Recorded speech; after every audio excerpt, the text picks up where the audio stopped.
Oh, hello everyone and welcome back to On Your Marks English.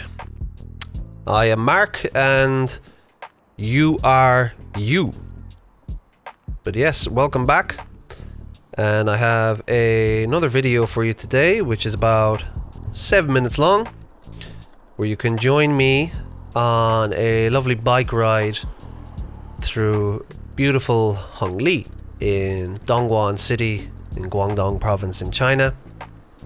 This is where I live with my wife, and I decided to take my Insta360 Go Ultra, mount it on my chest, and go for a drive on my electric bike. So you can tell me down below if you think the camera looks good or not. I think it looks amazing. It's way better than when I used the DJI Pocket 2. I think it looks really, really good. This day when I was on the bike, it was a lot warmer than it is right now. Currently sitting in my house in my office, and outside it is 8 degrees, which is quite cold. Much colder than it usually is in Guangdong Province.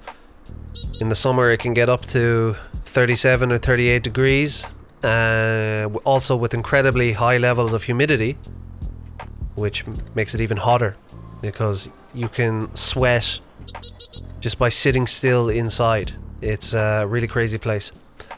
But I believe on this day that I was riding the bike, it was somewhere around 22 or 23 degrees, which is a lot better than 8. I can tell you right now, it is a lot warmer than 8 degrees, because I'm sitting here right now and I'm cold. But as you can see in the video, I was on my bike, my Dendongche, and I was not even wearing a long-sleeved shirt. You can see the skin on my forearms. But I am wearing gloves because I don't want to fall off and lose all the skin on my hands. And I'm definitely wearing a helmet.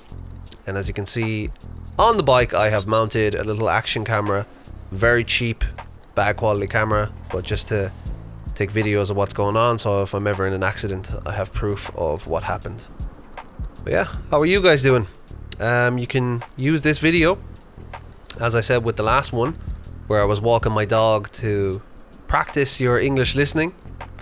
You can just listen to me ramble, talk some nonsense for a few minutes, and enjoy some beautiful scenery while we watch me drive my electric bike through Dongguan.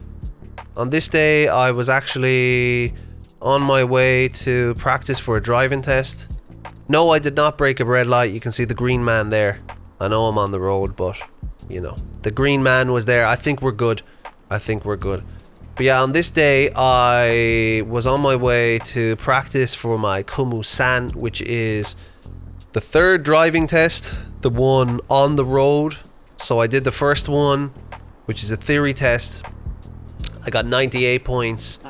I did the second one, which is a practical test on the track inside the testing place, and I got 90 points in that, or 100, I can't remember. No, I got 100. I got 100.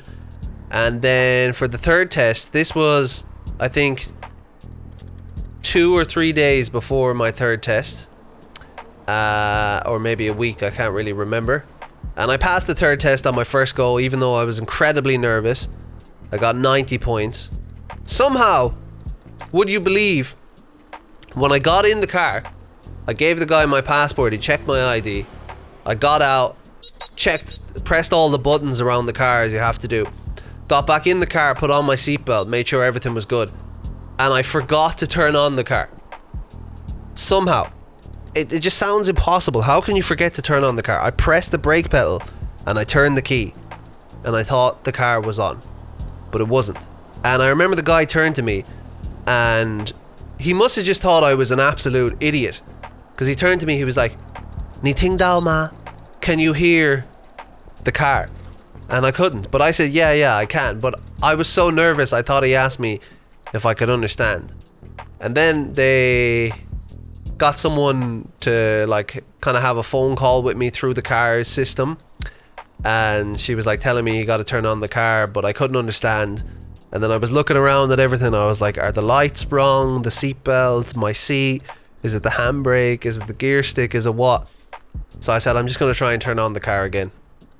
And I pressed in the brake pedal really hard, twisted it, and the car turned on. It came alive, and I could hear the engine, and I really felt like an idiot, and I was super nervous after that because it's just so embarrassing. But I just calmed myself down, continued on, and did it. I got the easiest route out of them all. I got Arhao-Shen, which is, you know, route 2. Did it, and did it perfectly. So I ended up with 90 points because I think they took away 10 points because I'm an idiot and I didn't turn on the car at the start of the test in the correct amount of time. But as you guys know, it's a very nerve-wracking experience. But then that was last Wednesday, and this Monday, 4 days ago, I went and did my Komusu, or the Komusan Wenhua, whatever it is, the other theory test, and I got 96 on that, so we're all good. Passed all 4 tests on my first go. I'm going to receive my driver's license very soon, so I won't always have to be on a Dendongche electric bike anymore in the future. Sometimes I will be able to drive an actual car, a real car with 4 wheels, and that's good. You know, having a license is a good thing. I don't particularly want to buy a car.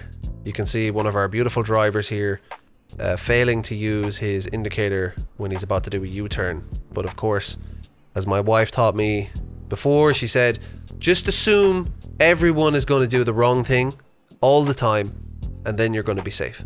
So that's how I try to do things. I just assume people are going to turn, and that's how I keep myself safe. Guys, we're coming to the end of the video here. It has been lovely to speak to you again, a shorter one than last time.